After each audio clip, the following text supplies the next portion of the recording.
ओम नमः शिवाय। दर्शक मित्रों, नेचुरोपैथी और योगा के सभी डॉक्टर्स टीम को मैं प्रणाम और नमन करती हूँ और सभी दर्शकों को मेरा नमस्कार और प्रणाम। आपके भीतर जो परमात्मा है मैं उनको नमन करती हूँ। और आज का मेरा जो टॉपिक है योगा के बारे में। आज तक हमने जितनी भी बातें की, योग, प्राणायाम, नेचुरोपैथी के रिलेटेड जो बातें की है, और हम जैसे पहले बात कर चुके कि हमें अपनी सांसों पर कैसे कंट्रोल लाना है। मतलब ये है कि जैसे डिप्रेशन होती है, इंसान को कई तरह की टेंशन रहती है, उसकी वजह से हमारे विचार प्रभावित होते हैं, विचारों के साथ हमारे इमोशन भी प्रभावित हो जाते हैं। इसी कारण से हमारे शरीर में अस्वस्थता महसूस होती है। तो हम श्वास पर कैसे कंट्रोल पाएं? जैसे हम देखते हैं कि पतंग जो होती है आकाश के ऊपर जब चली जाती है और स्थिर रहती है, तब हम उसे पकड़ते हैं तो कितना मज़ा आता है ना। वैसे ही हमारी जो सांसों की डोर है ना, हमारी जो सांसें हैं नियंत्रण में होगी तो अपने आप पतंग की तरह हमारी सांसें भी स्थिर हो जाएगी। पर हम अपनी सांसों पर कंट्रोल नहीं कर पाते, क्योंकि जब क्रोध आता है तब सांस बिगड़ती है। ईर्ष्या, भेद, कहीं पर भी मतलब कुछ भी मन के अंदर ऐसी चिंता प्रकट हो जाती है तो अचानक से हमारी सांसें बदल जाती है। जैसे आपने देखे हैं डॉग, कुत्ते या तो फिर जो एनिमल्स नॉन वेजिटेरियन है, वो सभी एनिमल्स कम साल जिंदा रहते हैं, क्योंकि उनकी जो सांसें हैं बड़ी तेज़ी से चलती है, क्योंकि परमात्मा ने गिनती से हमें सांसें दी है और तेज गति से सांस लेने के कारण उनकी सांसें खत्म हो जाती है। और कछुए को देखो, कछुआ कई साल तक जिंदा रहता है, हजारों साल तक। हाथी, कछुआ, ऐसे कई जानवर हैं जो वेजिटेरियन भी है और जिनकी सांसें बिल्कुल स्लो तरीके से चलती है, क्योंकि फूड भी हमारा कुछ अंश तक काम करता है। खाना पीना और विचार, ये सारी चीज़ें हमारे मन को, शरीर को इफ़ेक्ट करती है। तो हमारा मतलब जीवन जो कम हो रहा है, आयु जितनी कम होती जाती है, उसके पीछे कहीं ना कहीं हमारी सांसें विपरीत दिशा में चल रही है, या तो हम अधूरी सांस ले रहे हैं, अपनी पूरी सांस नहीं ले रहे।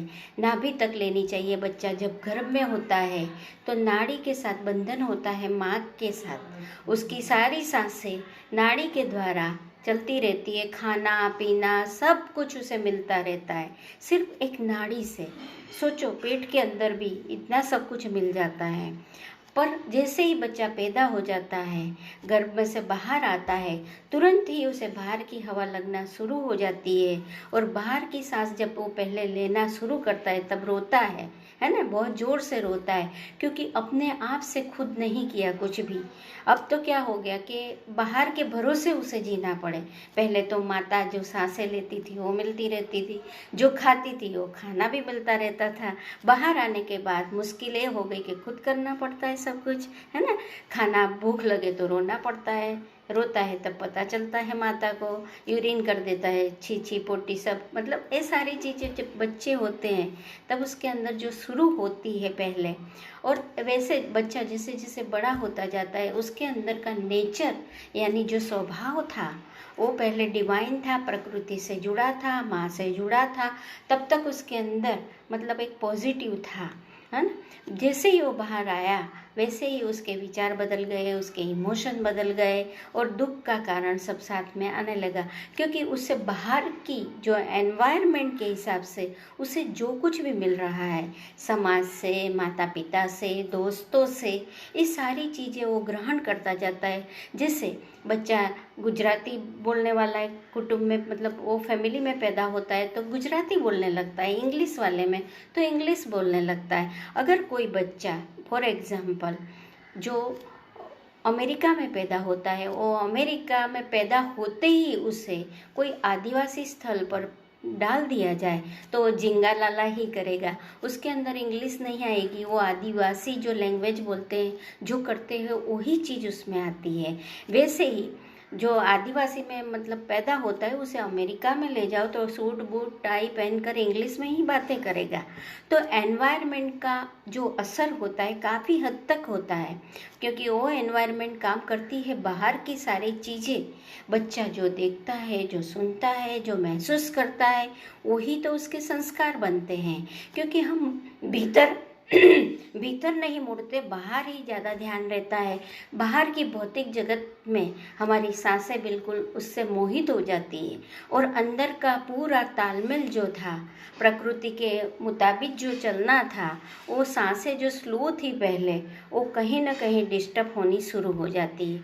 अब इस उम्र में मतलब 40-35 साल, जितना भी मतलब हमारा उम्र हुआ, 50 साल, किसी का 60 साल, अब इस उम्र में अगर आप अपने सांसों पर ध्यान देंगे तो सांसों पर ध्यान देते ही अपने आप की जो भी कमजोरियां होगी वो हमें बिल्कुल ही नज़र आने लगती है ना। उस कमजोरी पर हमें काम करना है, यानी गुस्सा आता है, ईर्ष्या आती है, द्वेष है, या कुछ मेरे में इतनी गंदगी है, क्योंकि हम खुद अपना जज कर सकते हैं। स्वाध्याय कहते हैं ना, स्वाध्याय कीजिए। स्वाध्याय का मतलब ही ये होता है कि स्व का अध्ययन करना, खुद को जानना, अपनी प्रकृति को जानना, मेरे में क्या चल रहा है, क्या विचार चल रहे हैं, वो सब जब हम जानेंगे तब हमें अपनी वीकनेस पता चलेगी। अगर वीकनेस पता चलती है तो उसे ख़त्म करने का हमें मौका मिलता है। अगर हमें गुस्सा आता है तो कैसे हम अपने गुस्से पर काम करें, उसे कैसे मैनेज नहीं करना। गुस्सा आता नहीं है, जैसे सुसु पोटी आती है ना, वो नेचुरल है, पर गुस्सा लाया जाता है, वो आता कभी नहीं है। तो गुस्से पर हमें अपना कंट्रोल कैसे करना है, क्योंकि ये प्राकृतिक चीज़ नहीं है, अप्राकृतिक चीज़ है जो हम अपने खुद से लाते हैं। अगर हम चाहे तो नहीं ला सकते, क्योंकि अपने ही कंट्रोल में है। एक आदमी बोल रहा था, मैं तो किसी से नहीं डरता, बहुत बहादुर आदमी हूँ, मेरा सब जगह चलता है। मैंने बोला क्या चलता है? आप शराब तो पीते हो। सही में वो शराब पीता था। मैंने कई बार मना किया, लीवर खराब हो जाएगा, ना पिए, पर वो कुछ मानता ही नहीं था, शराब लगातार पीता रहता था। मैं बोली आप एक के तो नौकर हो, गुलाम हो। तो बोले नहीं, मैं गुलाम हूँ ही नहीं। मैंने बोला शराब के तो आप गुलाम हो, जैसे शराब की इच्छा होती है तो आप उसके कंट्रोल में हो जाते हो, पिए बिना तो चलता नहीं। इसका क्या मतलब हुआ कि शराब के आप पूरे गुलाम हो। कोई भी व्यसन होता है हमारे अंदर, क्रोध हो, ईर्ष्या हो, द्वेष हो, ये सब व्यसन होते हैं, उसके जिम्मेदार हम खुद होते हैं। और हम कहते हैं हमें लोग गुस्सा दिला देते हैं, उसके कारण से मैं वो करता हूँ, उसके कारण से मेरा नेचर ऐसा हो गया। ये सब बकवास बातें हैं, क्योंकि हम ही विधाता है, अपनी स्टोरी के राइटर, अपनी कहानी के लेखक, निर्माता, निर्देशक हम खुद होते हैं। तो हमें सोचना है हम कैसे खुश रह सकते हैं, हम क्या करें। योग, प्राणायाम, मेडिटेशन को अपना पार्ट बनाएं लाइफ के अंदर। हर रोज़ हम मेडिटेशन करें, योगा करें, अपने आप को जानें। लोगों को जानने की ज़रूरत नहीं, हम खुद को पहचानें। अगर स्व को जान लिया है ना, स्व को जीत लिया, अपने मन को जीत लिया, तो दुनिया में सबसे बड़ी विजय हो जाएगी और आपके अंदर बहुत सारे बदलाव आएंगे। धन्यवाद मित्रों, आज सिर्फ इतना ही, कल फिर मिलते हैं।